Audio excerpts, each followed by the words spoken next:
अगर हम बात करें रोटेटिंग मशीन में तो देखो दो ही चीज़ें हमें देखने को मिलती हैं, या तो मोटर या फिर जनरेटर। थोड़ा समझने की कोशिश, थोड़ा सा टॉर्क के लिए बैकग्राउंड सेट करने की कोशिश कर रहा हूँ। तो जैसे जनरेटर की बात करें तो जनरेटर में इनपुट मैकेनिकल है और आउटपुट हमारा इलेक्ट्रिकल है। बेसिकली इलेक्ट्रिकल क्वांटिटी कौन कौन सी, वोल्टेज और करंट, जिसे हम क्या करना चाहेंगे, कंट्रोल करना चाहेंगे, ठीक है ना। बट जब हम बात करते हैं मोटर की, जिसका कि आउटपुट क्या है, मैकेनिकल, तो ऐसे सिचुएशन में बेसिकली जो हम कंट्रोल करना चाहते हैं, किसको कंट्रोल करना चाहते हैं, ध्यान से समझो जरा, कि एक मोटर है, एक लोड है, उसको घुमाना है, एक लोड है, उसको रोटेट करना है। तो बेसिकली क्या क्या, कौन कौन सी क्वांटिटी आप उसका कंट्रोल करना चाहोगे, बोलो। एक लोड है, उसको बेसिकली रोटेट करना है, घुमाना है, उसकी कौन कौन सी क्वांटिटी आप कंट्रोल करना चाहोगे। मैकेनिकल लोड है, आप उसके कौन सी क्वांटिटी पे कंट्रोल करना चाहोगे, स्पीड, लाइक स्पीड या ज्यादा या कम हो, और उसको घुमाने के लिए जो फोर्स चाहिए। आप चाह रहे हो कि स्पीड ज्यादा हो जाए, क्या पता आपने उसको इतना इनपुट दे रखा हो कि वो घुमा ही नहीं पा रहा हो, तो मतलब दो क्वांटिटी हुई ना। तो उसको घुमाने के लिए जो फोर्स चाहिए, और किसी रोटेटिंग पार्ट को घुमाने के लिए, जैसे अगर आप पे फोर्स दे रहे हो और ये रेडियस है, तो बेसिकली वहां पे एक टर्म डिफाइन होता है, that is what, torque. That is torque which is what, force into perpendicular distance. समझ में आया। मतलब अगर मैं जैसे ही बोलूं कि ए ऑब्जेक्ट इधर से इधर मूव हो रहा है, मैं क्या लगा रहा हूं, फोर्स या टॉर्क, फोर्स। बट इसी ऑब्जेक्ट को रोटेट करने के लिए मैं इस तरीके से फोर्स लगा रहा हूं। तो अभी मैं फोर्स लगा रहा हूं, क्या लगा रहा हूं, बेसिकली मैं फोर्स लगा रहा हूं, बट इस ऑब्जेक्ट के लिए ये क्या है, टॉर्क है। समझ में आया difference between force and torque. Linearly force, and अगर रोटेशन हो रहा है उसी मतलब फोर्स लगा के रोटेट करवा रहा हूं, तो दैट इज व्हाट, टॉर्क। तो आप बताओ पूरे रोटेटिंग मशीन में मैं फोर्स की बात करूंगा या टॉर्क की बात करूंगा, टॉर्क की बात करूंगा। तो टॉर्क आता कब है, जब हम फोर्स लगाते हैं। अब मोटर अगर उस रोटर को घुमा रहा है, तो मतलब कौन फोर्स लगा रहा है, मोटर। मतलब मोटर बेसिकली क्या लगा रहा है, एक अंदर से टॉर्क दे रहा होगा, तभी तो मोटर घूमेगी। और उसी टॉर्क को क्या बोलते हैं, इलेक्ट्रोमैग्नेट टॉर्क। आई बात समझ में। खैर, तो मतलब कौन कौन सी दो क्वांटिटी हैं जिसे बेसिकली आप कंट्रोल करना चाहोगे, एक तो टॉर्क और एक आपका स्पीड। तो चाहे वो इंडक्शन मोटर हो, चाहे डीसी मोटर हो, चाहे सिंक्रोनस मोटर हो, हमारे लिए तो इंटरेस्ट ऑफ पॉइंट होता है बेसिकली क्या होता है, टॉर्क एंड स्पीड। अब वो चाहे डीसी जनरेटर हो, चाहे इंडक्शन जनरेटर हो, चाहे सिंक्रोनस जनरेटर हो, बेसिकली जो हमारा मेन फोकस होता है किस पे होता है, वोल्टेज और करंट पे होता है। इतनी बात हमें क्लियर है। मतलब अगर अभी हम क्या पढ़ने वाले हैं, इंडक्शन मोटर। तो इंडक्शन मोटर अगर हमें पढ़ना है, तो मतलब हमारा जो फोकस है कि मोटर उस लोड को घुमा पाएगा या नहीं घुमा पाएगा, या घुमा पाएगा तो किस स्पीड से घुमाएगा। इसके लिए हमें किसकी एनालिसिस करनी पड़ेगी, टॉर्क एंड स्पीड की, टॉर्क एंड स्पीड की। या फिर हमें ये देखना पड़ेगा कि जो हमारे पास इलेक्ट्रिकल क्वांटिटीज हैं, जो हमारे पास इलेक्ट्रिकल क्वांटिटीज हैं, मतलब जिससे हम क्या कर रहे हैं, इनपुट दे रहे हैं, जिसे हम इनपुट दे रहे हैं। इनपुट क्या दे रहे हैं हम यहाँ पे, voltage and current, voltage and current. तो with the help of voltage and current हमारा टॉर्क और स्पीड कैसे चेंज होगा, या फिर with the help of input हम टॉर्क और स्पीड को कैसे चेंज कर सकते हैं, ये हम तभी पता कर पाएंगे जब हमें वोल्टेज और करंट और टॉर्क और स्पीड में क्या मिलेगा, रिलेशन। तो बेसिकली उसी रिलेशन के लिए हम अभी काम करने वाले हैं। कॉन्सेप्ट क्लियर है, समझ में आ गई बात। क्या करना है हमने, मतलब टॉर्क इक्वेशन मुझे क्यों चाहिए, मुझे इसलिए चाहिए ताकि मैं उसे कंट्रोल कर सकूं। किसके टर्म्स में चाहिए?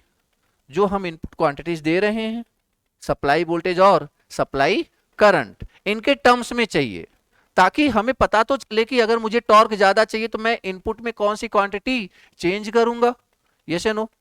अगर मुझे स्पीड चाहिए तो मैं कौन सी क्वांटिटी चेंज करूंगा। ये सारी पॉसिबिलिटीज तभी दिमाग में आएंगी ना जब हमें क्या पता होगा, रिलेशन। आगे बात समझ में? तो बेसिकली इसलिए अभी हमारा जो पूरा फोकस है वो किस पे होने वाला है, torque equation in induction motor. ठीक है, स्टार्ट करें। इक्वेशन फॉर इंडक्शन मोटर, मतलब टॉर्क हमेशा हम मोटर के बारे में पढ़ेंगे, ये बात दिमाग में आप बैठा लेना, ठीक है ना। Torque, okay. अब यहां पे एक बात समझो आप, जैसे एक तो हमें जो बेसिक मतलब कि लाइक की एक फॉर्मूला था, हमें पता चला कि लाइक की टॉर्क क्या होता है, what is torque, force into perpendicular distance. But इसकी बात अभी फिलहाल हम नहीं करने वाले, ठीक है, ये तो चलो साइड में रखो आप। अब यहां पे एक रिलेशन और होता है टॉर्क, पावर और स्पीड में, ठीक है। वो दूसरा रिलेशन क्या है basically, that is P is equal to T into omega. P is equal to T into omega. What is P? P is basically power, obviously that is electrical power, and what is T? T is torque, and what is omega? Omega is angular speed। सारा चीज note कर लेते हैं, like that is power, electrical power, और दूसरा torque, and the third one is angular speed। angular speed, ठीक है। P is equal to T into omega. मतलब क्या हुआ कि अगर हम किसी रोटेटिंग मशीन को या फिर किसी रोटर को, अगर हम किसी रोटर को हम किसी स्पीड से या फिर किसी मतलब मान लीजिए कोई पावर दे रहे हैं, इलेक्ट्रिकल पावर कुछ हमने दिया, P वॉट मान लीजिए इलेक्ट्रिकल पावर दिया, ठीक है। तो जो और उसे हम घुमाना चाह रहे हैं मान लीजिए 500 आरपीएम से या फिर कुछ ओमेगा एंगुलर स्पीड से, तो जो टॉर्क की रिक्वायरमेंट होगी कितनी होगी, P बाई ओमेगा। समझ आ रहा है कि नहीं, कुछ क्लियर है? मतलब अगर मैं इतना इलेक्ट्रिकल इनपुट पावर दे रहा हूं और इस स्पीड से घुमाना चाह रहा हूं, इस बात को आप ऐसे समझो ना, सिंपल सी बात है। जैसे देखो, अगर अगर मान लीजिए मैं हाथ से क्या दे रहा हूं, पावर दे रहा हूं, मैं हाथ से पावर दे रहा हूं, और ये जो ऑब्जेक्ट है, ये जो ऑब्जेक्ट है ये बेसिकली रोटेट करेगा, मतलब रोटेट होना चाह रहा है या फिर इस ऑब्जेक्ट को रोटेट करना है, तो इस ऑब्जेक्ट का जो टॉर्क है वो मेरा ए वाला हाथ कंट्रोल कर रहा है। फॉर एग्जाम्पल मैंने हाथ को एकदम फ्री छोड़ा हुआ है, अब ये जो टॉर्क लगाएगा that is minimum maximum torque, मतलब घूमने के लिए जो इसको पावर चाहिए, ठीक है। तो अब मैंने पावर दिया, लाइक चलो मैं भी एक टॉर्क ही दे रहा हूं। अब जैसे मान लीजिए मैं सेम पावर से घुमा रहा हूं, मैंने इसको फिक्स कर रखा है कि लाइक मैं तो इसी पावर से घुमाऊंगा। अब अगर ये ज्यादा टॉर्क लगा रहा है, ज्यादा टॉर्क लगा रहा है मतलब इस मोशन का क्या कर रहा है, अपोज कर रहा है, तो मेरी स्पीड ऑटोमेटिकली स्लो हो जाएगी, यस या नो। चलो इस बात को ऐसे नहीं समझ पा रहे हो, ऐसे समझो सिंपली, एक कोई लाइक की कार है, ठीक है ना, कार है। अब उसमें सिर्फ अकेला कोई पर्सन चला रहा है, ठीक है। अब बोला गया कि लाइक इतने स्पीड से जाना है, मान लो 40 किलो मतलब 40 किलोमीटर पर स्पीड से जाना है, ठीक है, 40 किलोमीटर पर आवर की स्पीड से जाना है। अब जैसे ही अगर मान लीजिए उस अंदर मतलब उसका जो पावर है, इंजन, वो क्या है बेसिकली, समझ लीजिए पावर की जो रिक्वायरमेंट है उस मोटर को चलाने के लिए वो कौन इंजन देगा, ठीक है। अभी आप ये समझो कि उस पे एक लोग बैठे हैं, उस पे 10 लोग बैठे हैं, एक लोग बैठे हैं और 10 लोग बैठे हैं। तो जब एक लोग बैठे होंगे तो उसमें जो घुमाने के लिए जो पावर चाहिए, जो टॉर्क चाहिए, उसकी रिक्वायरमेंट कम होगी, समझ रहे हो नहीं? तो और जो सेकंड केस है उसमें बेसिकली लोड ज्यादा है, घुमाने के लिए पावर ज्यादा चाहिए अगर हम सेम स्पीड रखना चाहते हैं तो। समझ में आ रहा है कि नहीं? रिलेट कर पा रहे हो? मतलब क्या है कि अगर आपकी पावर फिक्स है, या फिर आप ऐसे समझो कि आपकी पावर फिक्स है, तो अगर आप टॉर्क ज्यादा लगाओगे तो ऑटोमेटिकली स्पीड क्या हो जाएगी? कम। कम ही तेजी से घूमेगा ना। समझ में आ रहा है कि नहीं? और अगर टॉर्क वैल्यू कम कर दोगे, लाइक उसको एक तरीके से लोड घटा दिया, तो स्पीड क्या हो सकती है? ज्यादा हो सकती है। ठीक है, तो इसको थोड़ा सा, खैर, मतलब एक power torque and omega, a relation होता है पावर टॉर्क एंड ओमेगा में। फिलहाल इन हम बेसिकली यहां पे हम क्या करने वाले हैं? यूज करने वाले हैं। ओके, तो अब ये पावर कौन सा पावर है? तो बेसिकली ये इलेक्ट्रिकल पावर। अच्छा, हमें क्या चाहिए? हमें टॉर्क चाहिए। बहुत ध्यान से समझने की कोशिश कीजिएगा। हमें क्या चाहिए? हमें टॉर्क चाहिए। तो सबसे पहले हमें क्या निकालना पड़ेगा? पावर। सबसे पहले हमें क्या निकालना पड़ेगा? पावर। तो एक बात बताओ, पावर, एक्चुअल पावर मतलब बेसिकली आया कितना? यहां से स्टेटर से रोटर पे पावर कितना गया हुआ था? याद करो, उसको कौन सा पावर बोलते हैं? Air gap power. आइडियली क्या वो पूरा का पूरा एयर गैप पावर रोटर को घुमाने के काम में नहीं आएगा? Ideally. What is meaning of ideally? कि लेकिन उसमें rotor copper loss zero, mechanical loss zero, पूरा का पूरा पहुंचेगा लोड को रोटेट करने के लिए। आई बात समझ में? मतलब अगर मैं सिंपल बोलूं कि आइडियल केस में जो आपका इलेक्ट्रिकल पावर है, electrical power, that is what, अब अच्छा, एक फेज का होता है आई स्क्वायर आर, बट यहां पे टोटल है कितने? 3 फेज। तो बेसिकली क्या लिखेंगे? बोले P total equal to what? 3 times of air gap power. कोई दिक्कत? आपने जो भी पढ़ा हुआ है वो पर फेज एनालिसिस करी हुई है आपने, सिंगल फेज की। तो जो टोटल पावर है वो कितना है? 3 टाइम्स ऑफ, क्योंकि 3 वाइंडिंग्स है ना उसमें, 3 फेज है ना। ठीक है, ओके। तो अब अगर मैं बात करूं पावर की, तो बोलो कितना हो जाएगा? 3 इंटू एयर गैप पावर कितना होता है?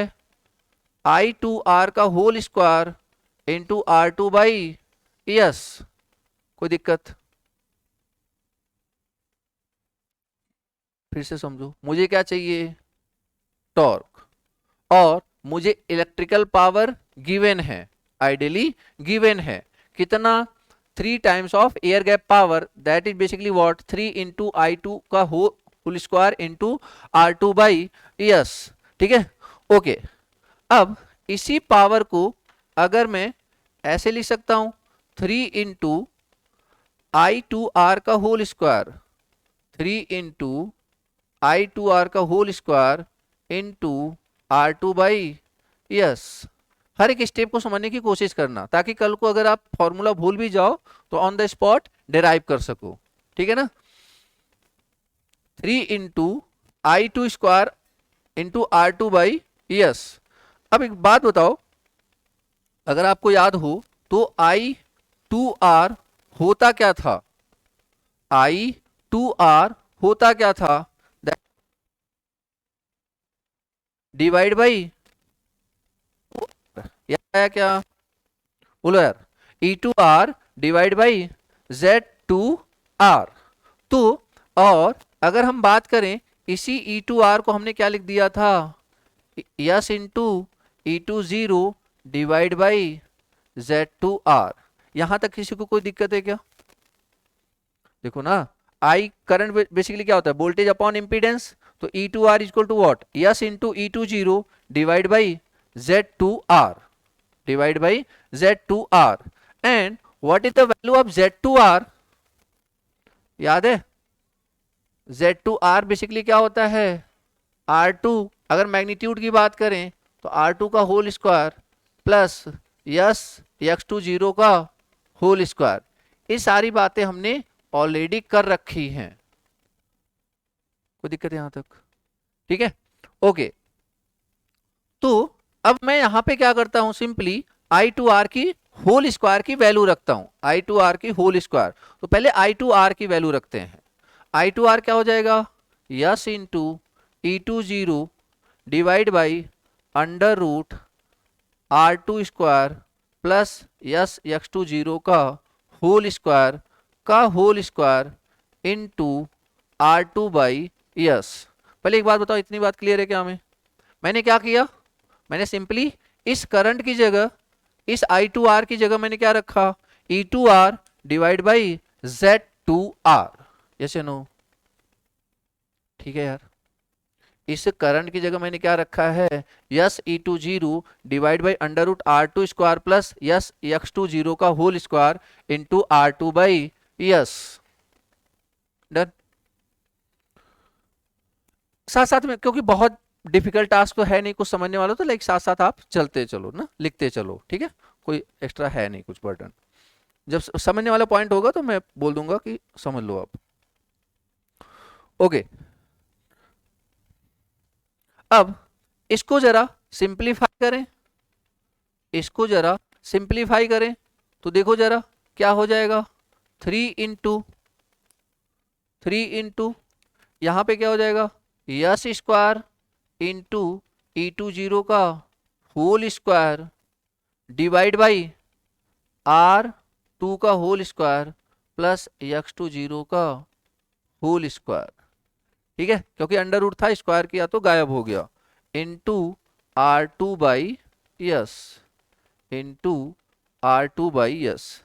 अब यहां से हम क्या देख पा रहे हैं, एक यस और इसका एक पावर हो जाएगा कैंसिल, ठीक है ना, और बाकी तो ऐसे ही रहेंगे, बाकी में और कोई चेंजेस नहीं आएंगे। तो अभी मैं किसकी वैल्यू निकाल रहा हूं, एक बार बता दो फिर से, पावर की, टोटल पावर। और पावर निकाल करके मैंने कौन सा फॉर्मूला लगाना है, P is equal to T into omega, P is equal to T into omega, ठीक है ना।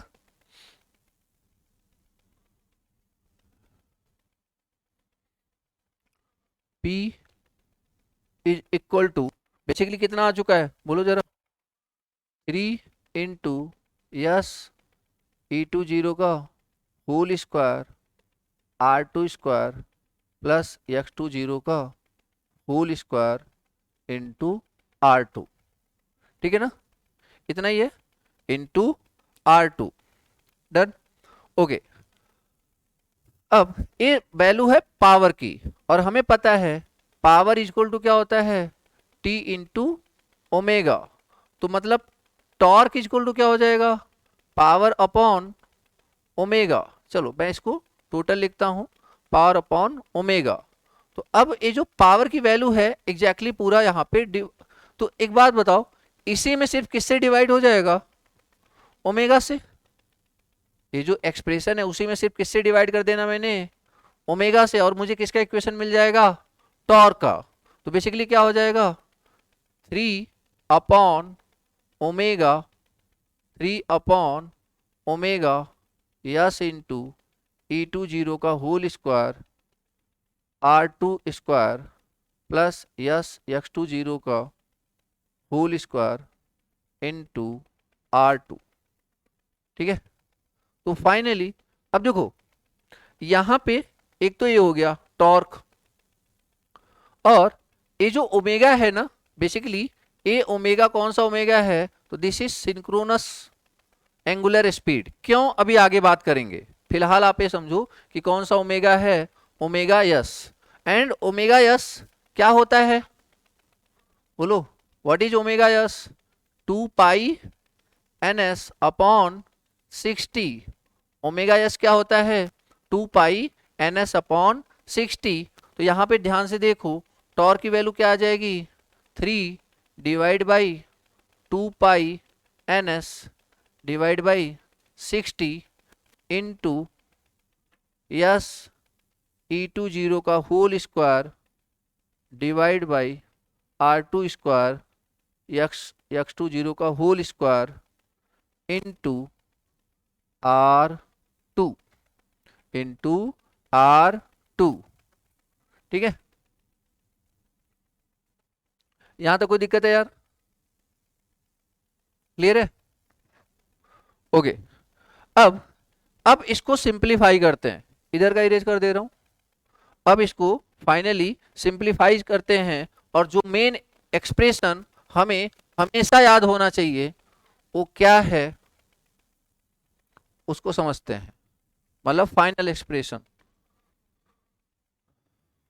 तो जो इलेक्ट्रोमैग्नेट टॉर्क है ये बेसिकली क्या हो जाएगा, 60 ऊपर चला जाएगा तो कितना हो जाएगा, 180 upon 2 pi N S into क्या हो जाएगा, यस ई टू जीरो का whole square R two square plus S X two zero का होल स्क्वायर इनटू क्या है आपका आर टू। ये बेसिकली वो टॉर्क इक्वेशन है जो आपको हमेशा याद रखनी है, इलेक्ट्रोमैग्नेटिक टॉर्क। ठीक है।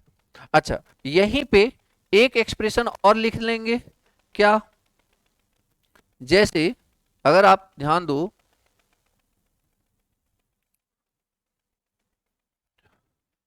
पावर क्या था, जैसे P equal to T into omega, तो पावर का सबसे पहला फॉर्मूला क्या था, या फिर देखो जैसे टॉर्क की बात करें तो पावर अपॉन ओमेगा।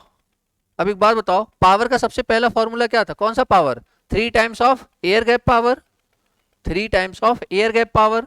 तो बेसिकली वो कितना था, 3 इंटू आई टू आर का whole square into R two by S divide by omega.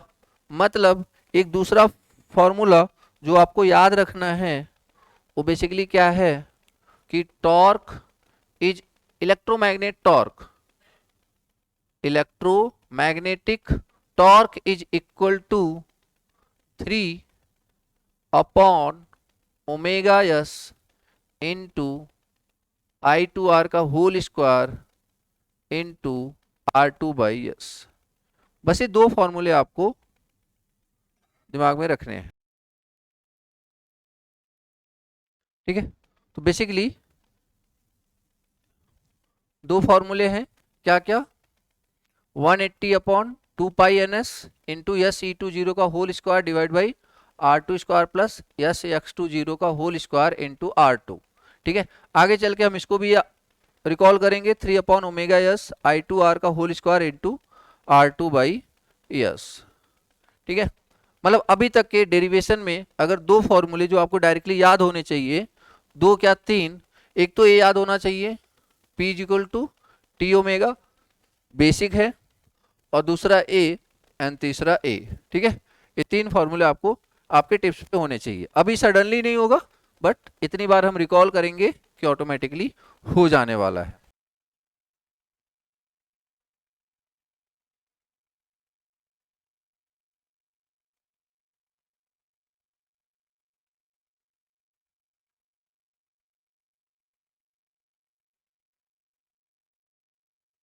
Observation from torque equation. देखो यार,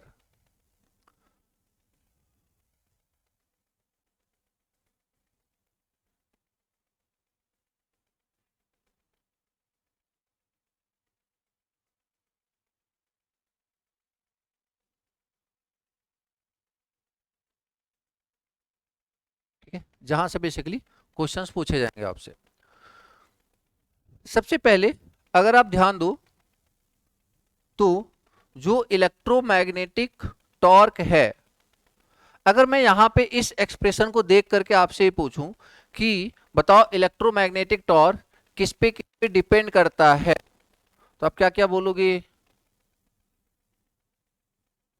स्लिप, स्लिप मतलब स्पीड, स्लिप किस पे डिपेंड करता है, स्पीड पे ना, S equal to N S minus N R upon N S, और एन एस आपका क्या है, फिक्स है, सप्लाई वोल्टेज, तो बचा कौन, एन आर। तो मतलब कि torque with respect to speed होने वाला है चेंज, समझ में आया, electromagnetic torque with respect to speed होने वाला है चेंज। आप इस बात को ऐसे भी समझ सकते हो, आप इस बात को ऐसे भी समझ सकते हो कि लाइक कि कोई चीज घुमाने के लिए जो मोटर को फोर्स लगाना पड़ेगा। देखो एग्जैक्टली होता क्या है कि जैसे जैसे जैसे मान लीजिए कोई कार है, उसे आप धक्का दे रहे हो, तो स्टार्टिंग में क्या देना होता है, ज्यादा, और एक बार जैसे ही वो रोटेट करने लग जाती है तो ऑटोमेटिकली आपका जो फोर्स होता है वो क्या हो जाता है, कम हो जाता है ना। समझ में आ रहा है कि नहीं? तो उसी तरह मोटर भी क्या करता है, अपने अंदर बेसिकली एडजस्ट करता है। एक कौन सा टॉर्क है, ये लोड टॉर्क है या फिर वो टॉर्क है जो बेसिकली इलेक्ट्रोमैग्नेटिक टॉर्क, वो टॉर्क है जो कि मोटर लगा रहा है लोड पे घुमाने में, लोड को घुमाने में। लोड क्या है, लोड तो एक बेसिकली पंप होगा ना, लेकिन जिसको आप ऐसे समझो रोटेट करना है, उसको आपने रोटर पे साफ्ट मतलब ऐसे एडजॉइन कर दिया। तो अब इसको घूमना है और इसको घुमाना है, और घुमाना है तो इसको क्या चाहिए, फोर्स चाहिए। मतलब अब इस फोर्स को हम क्या बोलते हैं, इलेक्ट्रोमैग्नेटिक टॉर्क। और ये जो लोड है, ये भी तो उस फोर्स, ये बेसिकली क्या कर रहा होगा, उस मोशन का अपोज कर रहा होगा ड्यू टू इनर्शिया। तो इस ये भी बेसिकली क्या कर रहा है, एक टॉर्क लगा रहा है, एक फोर्स लगा रहा है कि नहीं, फोर्स लगा रहा है, बट वो फोर्स सर्कुलर है। तो बेसिकली क्या लगा रहा है, लोड टॉर्क। मोटर क्या लगा रही है, इलेक्ट्रोमैग्नेटिक टॉर्क। लोड क्या लगा रहा है, लोड टॉर्क। ऑब्वियस सी बात है, डोमिनेंट कौन करना चाहिए, इलेक्ट्रोमैग्नेटिक टॉर्क, वरना लोड घूमेगा ही नहीं। आगे बस समझ में, ठीक है। खैर, मैं जस्ट एक बताना चाह रहा था कि इलेक्ट्रोमैग्नेटिक टॉर्क किस पे डिपेंड कर रहा है, स्लिप पे। स्लिप पे डिपेंड कर रहा है, मतलब वो स्लिप किससे चेंज होता है, स्पीड से। हर एक का कैरेक्टरिस्टिक्स भी देखेंगे अभी, ठीक है ना। इसके अलावा इलेक्ट्रोमैग्नेटिक टॉर्क किस पे डिपेंड कर रहा है, E20, मतलब इलेक्ट्रोमैग्नेटिक टॉर्क। जैसे पहला ऑब्जर्वेशन पे बात करें, electromagnetic torque is directly proportional to E20 का होल स्क्वायर। अब ये जो E20 है, ये बेसिकली है क्या, ये बेसिकली है क्या। तो देखो, जैसे आप ऐसे समझो कि induction motor is basically what, transformer. तो मतलब क्या हुआ, प्राइम क्या होता है, V1 upon V2 is equal to N1 upon N2। What is V1, V1 is supply voltage, V1 is supply voltage. और what is V2, voltage generated जो voltage generate हो रहा है कहां पे, रोटर पे। यस या नो, यार V2 क्या होगा, जो वोल्टेज जनरेट हो रहा है। अभी समझो मैं स्टार्टिंग की बात कर रहा हूं, जस्ट स्टार्टिंग की बात कर रहा हूं। और that is equal to what, N1 upon N2। अब नॉर्मली आप ऐसा हम कंसीडर करके चलते हैं कि हम N1 इक्वल टू N2 पे बात कर रहे हैं। मतलब क्या हुआ, supply voltage equal to rotor induced EMF at the time of starting only. ऐसे हमेशा के लिए मत बोल देना। E20 का मतलब क्या होता है, इंड्यूस्ड ईएमएफ एट स्टार्टिंग ना।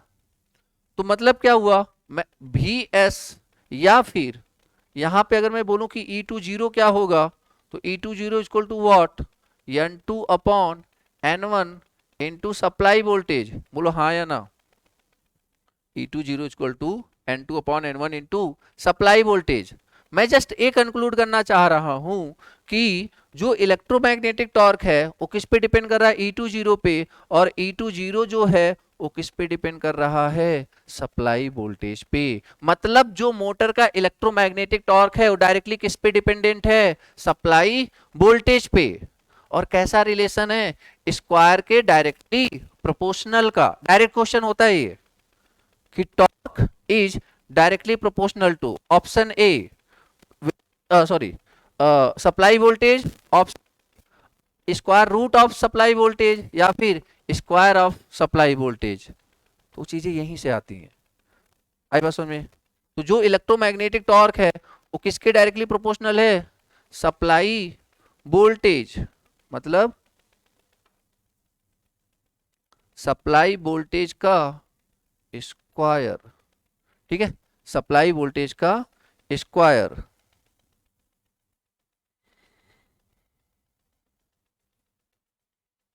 यहां तक कोई दिक्कत है? तो मतलब अगर इसको सिंपली कंक्लूड करूं,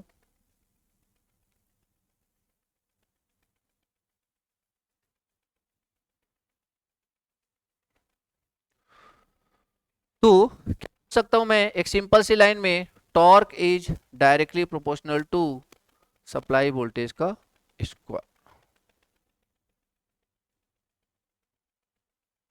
ठीक है, अब देखो इससे न्यूमेरिकल कैसे आते हैं, अब इससे न्यूमेरिकल कैसे आते हैं उसकी बात समझने की कोशिश करते हैं।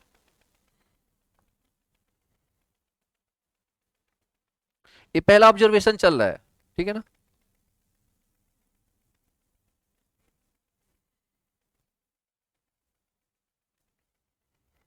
तो अच्छा, मैंने E20 को भी डायरेक्टली प्रोपोर्शनल टू VS क्यों लिखते हैं, बस सबको क्लियर है ना? ठीक है, मैं नहीं बोल रहा कि दोनों बराबर होगा, बट हाँ अगर VS बढ़ाओगे तो E20 बढ़ेगा, बस मैं ये बोल रहा हूं। ठीक है, जैसे देखो, मान लो इसी में देखो क्वेश्चन कैसे कैसे बनेंगे। आपसे बोलेगा कि एक इलेक्ट्रोमैग्नेटिक टॉर्क, मान लो कि जो टॉर्क की वैल्यू थी T1, मान लीजिए 100 था, ठीक है 100 था, एट सप्लाई वोल्टेज मान लीजिए 250 वोल्ट। तो बताओ T2 कितना होगा at supply voltage 500 volt. Simple सा क्वेश्चन, ठीक है, बताओ।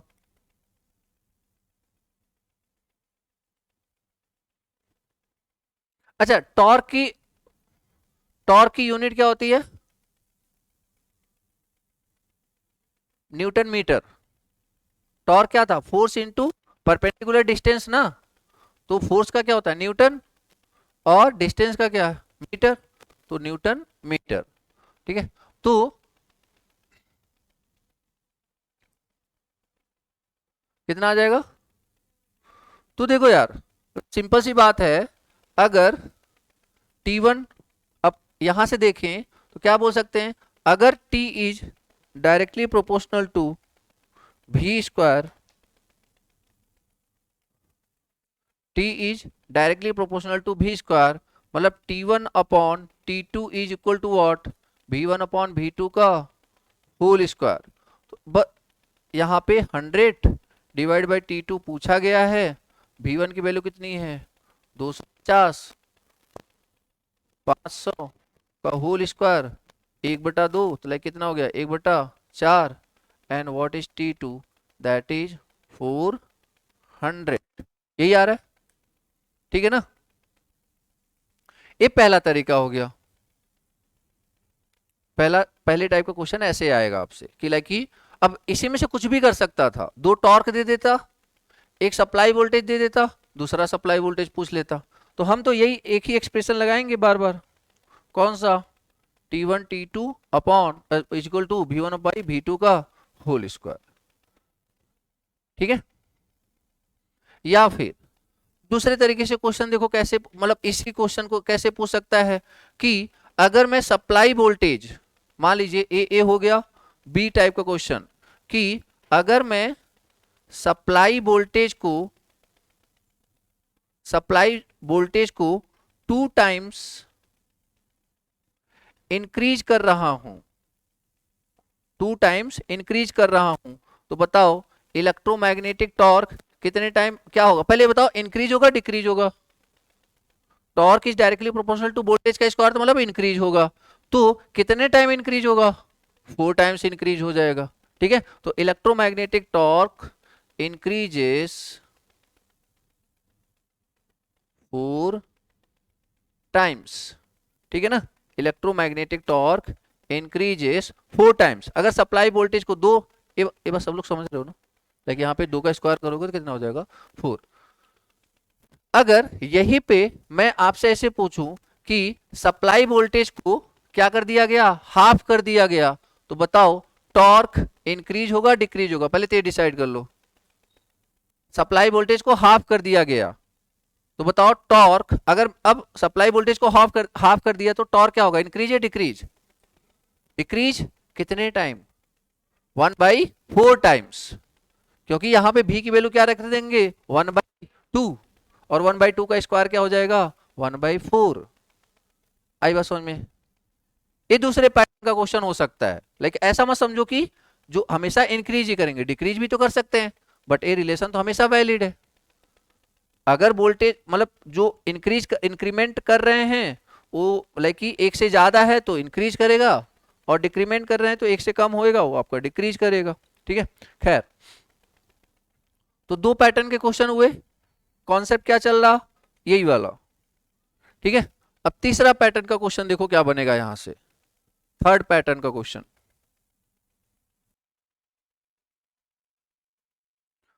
देखो आपसे सी, तीसरा पैटर्न आपसे क्या बोलेगा कि अगर मान लीजिए सप्लाई वोल्टेज को हम इंक्रीज कर रहे हैं by 20%, supply voltage increases by 20%, तो आप पहले ये बताओ टॉर्क इंक्रीज होगा डिक्रीज होगा? इंक्रीज होगा, वोल्टेज इंक्रीज कर रहे हैं तो then torque will increase by what percent? Torque will increase by what percent? अब यहां पे 40% मत कर देना, ठीक है ना? तो सप्लाई वोल्टेज क्या 400%?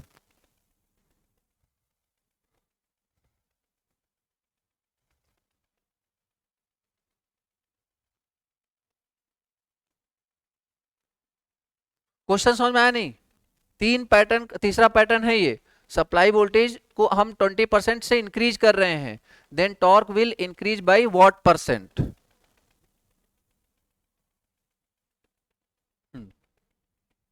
अब देखो जरा, अब इसको करते कैसे हैं कि अभी इसको अटेम्प्ट कैसे करते हैं, देखो ध्यान से समझो। इनिशियली मैंने माना कि टॉर्क है आपका T1, मैंने ऐसे मान लिया कि इनिशियली क्या है, टॉर्क है आपका T1, और जो आपका सप्लाई वोल्टेज है दैट इज V1, ठीक है ना? Supply voltage V1। तो ये फर्स्ट केस में ए है। इसने क्या बोला है, किसको इंक्रीज करना है बताओ जरा, किसको इंक्रीज करना है? सप्लाई वोल्टेज को। तो जो वोल्टेज है फाइनली अब टॉर्क T2 आपसे क्या किया गया है, पूछा गया है, एक गिवन है, आप समझो। अब T2 पूछा गया है और बोला गया है कि सप्लाई वोल्टेज को क्या कर दिया गया है, इंक्रीज, कितना परसेंट से, 20% से। तो मतलब आप इसको ऐसे समझो कि अगर मैंने माना होता कि ये 100% है, V1 को मैंने माना होता 100% है, तो मतलब अभी ये कितना हो गया होगा 120%, 120%, ठीक है ना?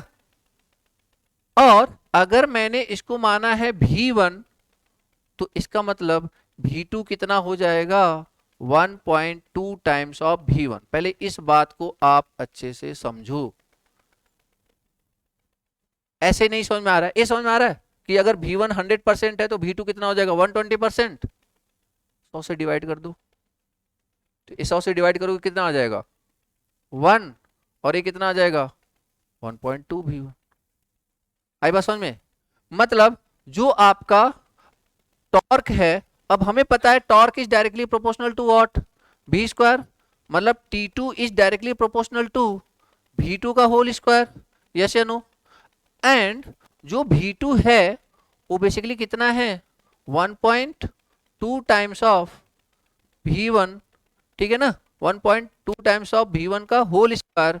तो बेसिकली जो T2 होगा दैट इज व्हाट, 1.2 का होल स्क्वायर 1.44, 1.44 V1 का होल स्क्वायर, ठीक है। और जो टॉर्क T1 था, torque is directly proportional to V1 का होल स्क्वायर।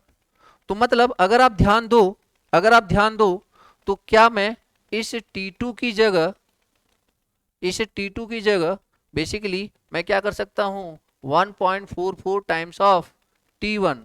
T1 क्यों, क्योंकि यहां पे देखो T1 इज मतलब T1 इज, आप ऐसे समझो T1 इज V1 स्क्वायर, तो यहाँ पे V1 स्क्वायर की जगह T1 किया। तो अब T2 इज व्हाट, 1.44 टाइम्स। तो अगर मैं इसमें परसेंटेज में देखूं तो ये कितना परसेंटेज हो जाएगा, 144% ऑफ T1। तो पहले T1 कितना था, 100%, अभी कितना हो चुका है, 144%। इंक्रीमेंट कितने का हुआ, 44% का। समझ में आया? इतनी चीजें करनी नहीं है, मैं समझाने के लिए बता रहा हूं ना, इतनी चीजें बस शॉर्टकट में हो जाएगा। मैं फिर से एक दो क्वेश्चन और कराऊंगा तो चीजें समझ जाओगे आप।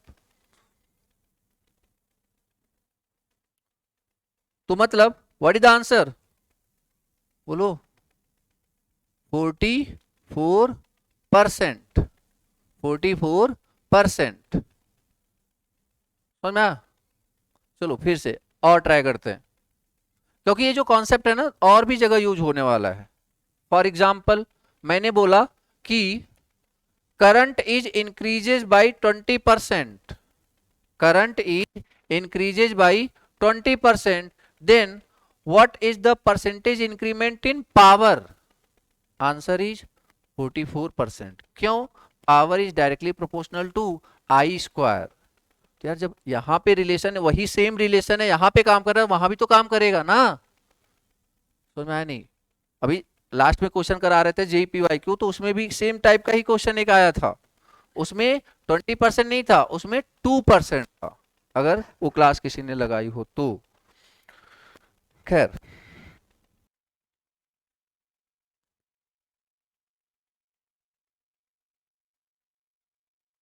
जैसे मान लीजिए क्वेश्चन, जैसे यही क्वेश्चन था, क्या किया था आपने, वोल्टेज को इंक्रीज किया था बाय व्हाट, 20%। तो मतलब इसका मतलब जैसे ही आया वोल्टेज को इंक्रीज किया था 20%, देन फाइंड टॉर्क। तो बेसिकली क्या करना आपने, टॉर्क आपको ए लिखना है, V2 is 1.2 times of V1, बस इतनी बात लिखना है आपने। इंक्रीज 20% ना, ठीक है ना, इंक्रीज 20%, तो क्या लिखना है, 1.2 टाइम्स ऑफ V1।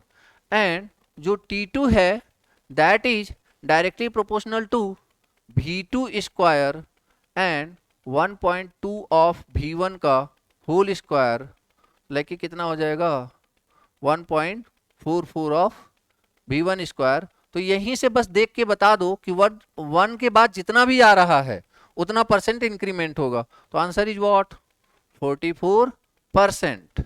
समझ में आया? दूसरा क्वेश्चन करते हैं, V1 increase by 10%, then torque कितने परसेंट से इंक्रीज होगा, तो बताना जरा। V2 कितना हो जाएगा, 1.1 V1, ठीक है ना, 1.1 V1। तो इसका मतलब अभी जो टॉर्क T2 होगा वो किसका स्क्वायर लेंगे, 1.1 V1 का होल स्क्वायर, ये कितना हो गया, 1.21 V1 का होल स्क्वायर। अब देखो जरा कितना परसेंट, एक से कितना ज्यादा हो रहा है, 21%। What is the answer, 21%। समझ में आ गया? ठीक है, तो इस तरीके से चीजें अपन कर सकते हैं। सर क्या ये सिर्फ इंक्रीमेंट पे लगेगा, नहीं, डिक्रीमेंट पे भी लगेगा, बट इंक्रीमेंट का एक क्वेश्चन और करते हैं। लिखो V1 increase by 2%, V1 increase by 2%,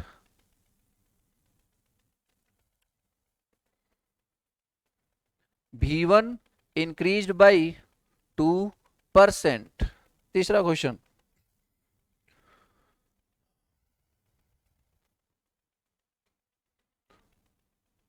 V1 increased by 2%, then torque। तो बताना जरा क्या लिखोगे इस बार। V2 is equal to V2 is equal to 1.02 times of V1। कैसे पता चलेगा, फिर से देख लो, आप लिखो उसके बाद 100 से मल्टीप्लाई कर दो। आप लिखो उसके बाद 100 से मल्टीप्लाई कर दो। तो अगर 20% इंक्रीज कर रहे थे तो कितना आना चाहिए था, 120। 10% इंक्रीज कर रहे थे तो कितना आना चाहिए था, 110।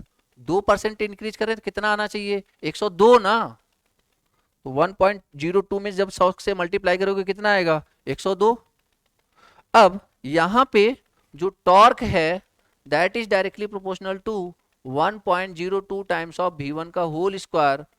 अब बताओ जरा 1.02 का होल स्क्वायर कितना आ रहा है, 1.0404 ऑफ V1 स्क्वायर।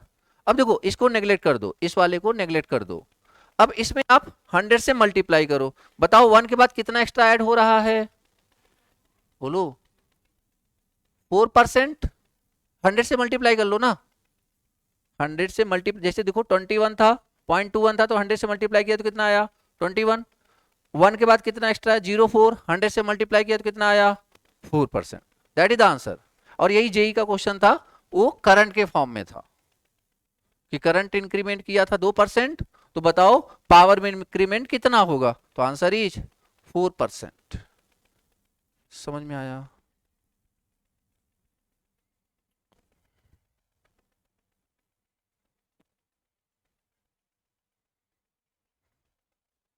दो तीन ये तो मेन डाटा है, इसको तो आपको वैसे ही याद कर लेना चाहिए। जैसे फॉर एग्जाम्पल अगर 3% का होगा तो कितना आएगा पता है, 1.03 का स्क्वायर करो जरा, 1.03 का स्क्वायर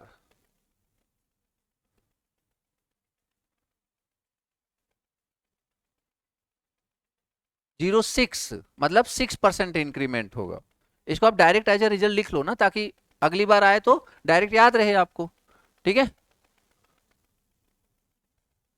तो फोर्थ केस क्या लिख लोगे, भी इंक्रीज बाई 3%, तो जो टॉर्क होगा that will increase by 6% directly, ठीक है ना।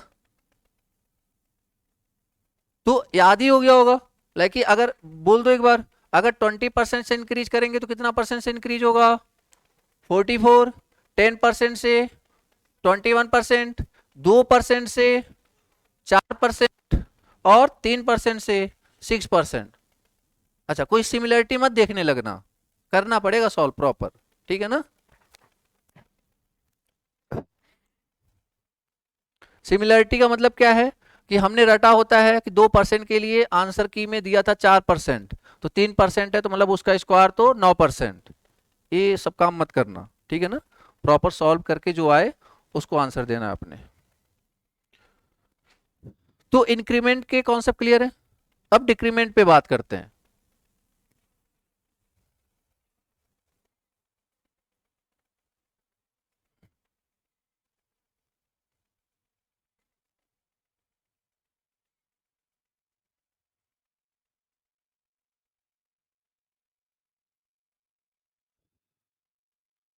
V1 डिक्रीज बाई 20%, ठीक है। तो एक बात बताओ, अगर V1 डिक्रीज बाय तो V2 कितना हो जाएगा, 0.8 टाइम्स ऑफ V1। बोलो हाँ या ना। यार आप ऐसे सोचो ना, 100% पहले था, 20% डिक्रीज कर दिया, कितना बचा हो, 80%। और जब इसमें आप 100 से मल्टीप्लाई करोगे कितना आएगा, 80 आएगा ना।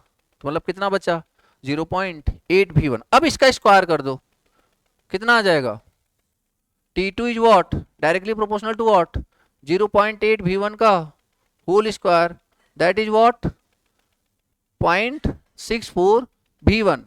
तो बताना जरा कितना परसेंट डिक्रीमेंट हुआ 36%। पहले कितना था, पहले कितना था 100, अभी हो कितना चुका है 64%। अभी कितना है 64%, मतलब डिक्रीमेंट कितने का हुआ 36% ना, घटाना पड़ेगा।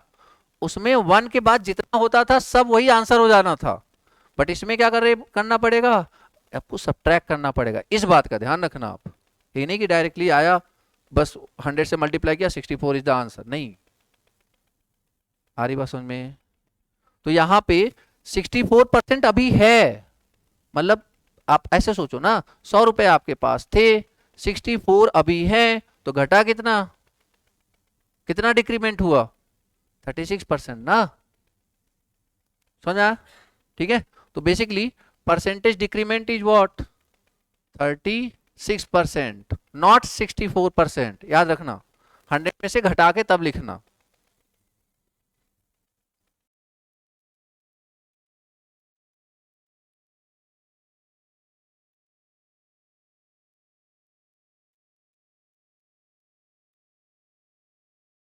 कितना आ रहा है सेकंड वाले का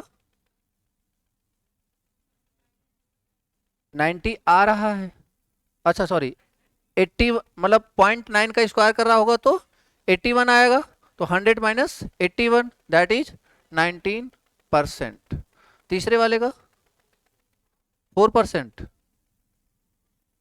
और 6% ही आ रहा होगा, ठीक है।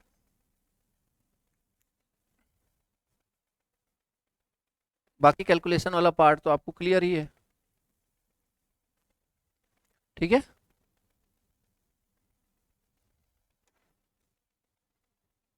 समझ गए ना ये क्या बनाया मैंने, ठीक है। लाइक वोल्टेज, अगर वोल्टेज में 20% का इंक्रीमेंट होगा तो टॉर्क में 44% का इंक्रीमेंट होने वाला है। वोल्टेज में 10% का होगा तो 21% का, वोल्टेज में 2% का तो 4% का इंक्रीमेंट। और यहाँ पे हर जगह बेसिकली क्या होने वाला है, डिक्रीमेंट, ठीक है ना, हर जगह बेसिकली होने वाला है डिक्रीमेंट। तो इस तरीके से हम इतने डाटा तो एटलीस्ट याद कर ही सकते हैं, ठीक है। क्या होगा, हेल्प हो जाएगी, जल्दी हो जाएगा क्वेश्चन। नहीं, टॉर्क अंडर, मतलब इन स्टार्टिंग कंडीशन देखते हैं इलेक्ट्रोमैग्नेटिक टॉर्क किस पे डिपेंड करता है या फिर किसके थ्रू कंट्रोल कर सकते हैं स्टार्टिंग कंडीशन, ठीक है। तो एक बात बताओ, स्टार्टिंग कंडीशन का मतलब क्या है, what is the value of slip 1। चलो सबसे पहले स्लिप की वैल्यू 1। इसके अलावा, इसके अलावा एक बात को और ध्यान में रखना आपने, स्टार्टिंग कंडीशन में जैसे z की बात करें तो z होता क्या है, what is z, Z2 R2 plus J yes x2 0, Z2R। अगर मैं पूछूं Z2 0, क्योंकि हम स्टार्टिंग कंडीशन में बात कर रहे हैं, तब क्या लिखोगे आप R2 plus J x2 0। What is x2 0, rotor leakage reactance. अब एक बात समझो, यहां पे एक इंपॉर्टेंट पॉइंट क्या, कि ये जो रोटर लीकेज रिएक्टेंस है that is much much greater than R2 या फिर सिंपली R2, ठीक है। तो रिलेटिवली ज्यादा होता है, लीकेज रिएक्टेंस बेसिकली ज्यादा होता है in comparison to rotor resistance. इसका मतलब क्या है कि अगर मुझे इसमें से, इस एक्सप्रेशन में से, इसमें से नहीं, इस एक्सप्रेशन में से किसी एक क्वांटिटी को नेग्लेक्ट करना है तो मैं किसको नेग्लेक्ट करूंगा, बोलो किसको नेग्लेक्ट करूंगा, R2 को। R2 is neglected under starting condition, R2 can be neglected. अच्छा, ये जो नेग्लेक्ट, मतलब नेग्लेक्ट करने का कॉन्सेप्ट है, ये पता है कि नहीं। जैसे अगर मैं बोलूं कि 10 बटे 10 प्लस 1 10 प्लस 0.001, तो इसमें आप किसको नेग्लेक्ट कर सकते हो? 0.001 को। तो आपका एक्सप्रेशन क्या हो जाएगा? बोलो 1। ठीक है। अगर मैं आपसे पूछूं 10 इंटू 0.001 डिवाइड बाई 10 प्लस 0.0001, इसमें मैं किसको नेग्लेक्ट कर सकता हूं? क्या मैं इसमें किसी क्वांटिटी को नेग्लेक्ट कर सकता हूं? यस या नो? किसको? क्या मैं इसको नेग्लेक्ट कर सकता हूं क्या? नहीं, क्योंकि अगर आपने इसको नेग्लेक्ट किया तो पूरा टर्म ही क्या कर देगा? ये जीरो। आई बात समझ में? मतलब जब भी नेग्लेक्ट करना होगा हमेशा किस में करते हैं? एडिशन में। जब भी नेग्लेक्ट करना होगा किस में करते हैं? एडिशन में। आई बात समझ में? क्योंकि कल को जब आप पढ़ने बैठोगे, आप, मैंने बोला हुआ है स्टार्टिंग कंडीशन में हम किसको नेग्लेक्ट करते हैं? मैं बोलूंगा ना अभी R2 को, और आप फिर क्या करोगे? R2 को यहां पे नेग्लेक्ट करके टॉर्क जीरो करके सब काम ही खत्म कर दोगे। तो वो काम नहीं करना है, इसीलिए बता रहा हूं उसको मैं। क्लियर है? तो मतलब रेजिस्टेंस नेग्लेक्ट करेंगे बट कहां का? ए, डिनोमिनेटर का, जो कि एडिशन में है, ना कि जो मल्टीप्लीकेशन में है। क्लियर है बात? ठीक है, ओके। तो R2 कैन बी नेग्लेक्टेड। अब अगर हम R2 को नेग्लेक्ट कर रहे हैं, अगर हम R2 को नेग्लेक्ट कर रहे हैं, तो देखो जरा क्या होने वाला है। TEM, TEM। अब देखो यार, अभी ये जो क्वांटिटी है ना, अब सप्लाई फ्रीक्वेंसी क्या है? फिक्स है। सप्लाई फ्रीक्वेंसी तो फिक्स है ना, उसे तो हम वेरी कर नहीं रहे। मतलब एक क्वांटिटी भी क्या है? कांस्टेंट है, क्योंकि इसमें सिर्फ एक ही पैरामीटर है ना, दैट इज NS, और NS is 120F upon P। वो क्या हो जाएगा? फिक्स। तो मतलब अगर मैं बोलूं कि T electromagnetic torque is directly proportional to, तो देखो किस पे? यस की वैल्यू क्या है? 1। तो बचा क्या? E2 जीरो का होल स्क्वायर। नीचे से यहां पे देखो किसको नेग्लेक्ट करना है? R2 को। क्या हमेशा के लिए? नहीं, सिर्फ कब? स्टार्टिंग कंडीशन में। क्यों? क्योंकि जो रोटर लीकेज रिएक्टेंस होता है स्टार्टिंग कंडीशन में डोमिनेट करता है in comparison to resistance. Sir running condition में? तो एक बात देखो, अगर रनिंग कंडीशन में आएंगे तो यस की वैल्यू क्या हो जाएगी? 0.01। और किसी नंबर में अगर 100 भी है, ये सपोज x20 की वैल्यू 100 है, तब भी अगर उसमें 0.01 से मल्टीप्लाई करोगे तो उसको खत्म करके 1 कर देगा। तो लाइक अंडर रनिंग कंडीशन हम किसको नेग्लेक्ट करेंगे आगे चल करके? x20 को। स्टार्टिंग कंडीशन में किसको नेग्लेक्ट किया? ठीक है, तो R2 कैन बी नेग्लेक्टेड। तो यहां पे बताइए जरा क्या आ जाएगा? x20 का होल स्क्वायर, और क्या बचा? R2, दैट इज R, जो स्टार्टिंग टॉर्क है that is directly proportional to E20 को अपन सप्लाई वोल्टेज भी लिख ही सकते हैं, बात होगी पहले ही। तो V अपॉन x20 का होल स्क्वायर इंटू R2। और अगर आपका रोटर बन चुका है तो उस सिचुएशन में आपका जो x20 होगा वो क्या हो जाएगा? फिक्स। और सप्लाई वोल्टेज भी फिक्स कर दिया, तो ऐसे कंडीशन में starting torque is directly proportional to, बोलो, रोटर रेजिस्टेंस। अगर आपको याद होते ये चीज हमने पहले ही डिस्कस करी थी, मैंने बोला था डायरेक्ट मैं बता रहा हूं, बाद में इसका डेरिवेशन करूंगा। Starting torque is directly proportional to rotor resistance, और रोटर रेजिस्टेंस बढ़ाने की सुविधा किसमें थी? स्लिप रिंग इंडक्शन मोटर में। इसीलिए उसका स्टार्टिंग टॉर्क क्या होता था? हाई। किसका? स्लिप रिंग या फिर वाउंड टाइप रोटर का। आई बात समझ में? ठीक है, तो starting torque is directly proportional to rotor resistance. ये हमने अंडर स्टार्टिंग कंडीशन देखा टॉर्क किस पे डिपेंड कर रहा है। अगर मैं बोलूं स्टार्टिंग टॉर्क किस पे डिपेंड कर रहा है, देखो जरा, तीन पैरामीटर्स पे डिपेंड कर रहा है। Starting torque depends, starting torque depends, कौन कौन सा parameter, supply voltage, supply voltage मतलब सप्लाई वोल्टेज का स्क्वायर, दूसरा rotor leakage reactance, rotor leakage reactance, ठीक है, रोटर लीकेज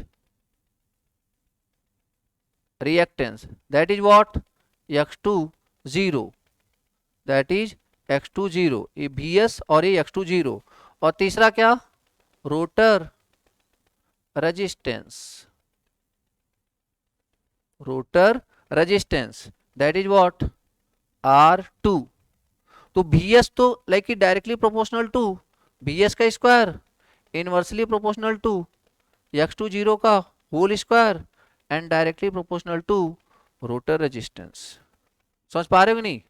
ये सारी वैल्यू किसकी है, स्टार्टिंग टॉर्क की।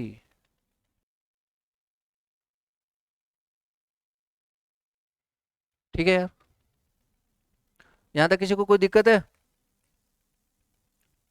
मतलब स्टार्टिंग टॉर्क सप्लाई वोल्टेज पे डिपेंड कर रहा है, रोटर रेजिस्टेंस पे भी डिपेंड कर रहा है, और रोटर लीकेज रिएक्टेंस। तो starting torque is directly proportional to rotor resistance और इनवर्सली प्रोपोर्शनल टू, डायरेक्टली, और starting torque is directly proportional to leakage rotor leakage reactance और इनवर्सली, इनवर्सली। आई बात समझ में? तो ये जो कॉन्सेप्चुअल क्वेश्चन बनते हैं ना, इसी तरीके के रिजल्ट से ही बनते हैं बेसिकली। क्लियर है हमें इतनी बात? ठीक है,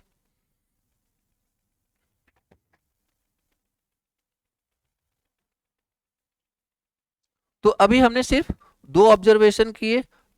अब कल हम इस पे स्टार्टिंग कंडीशन में बात करें, फिर नेक्स्ट क्लास में अपन किस में करेंगे, रनिंग कंडीशन में। ठीक है ना? तो चलो कल प्रोसीड करते हैं। क्वेश्चन देख के लगाते रहना, ठीक है?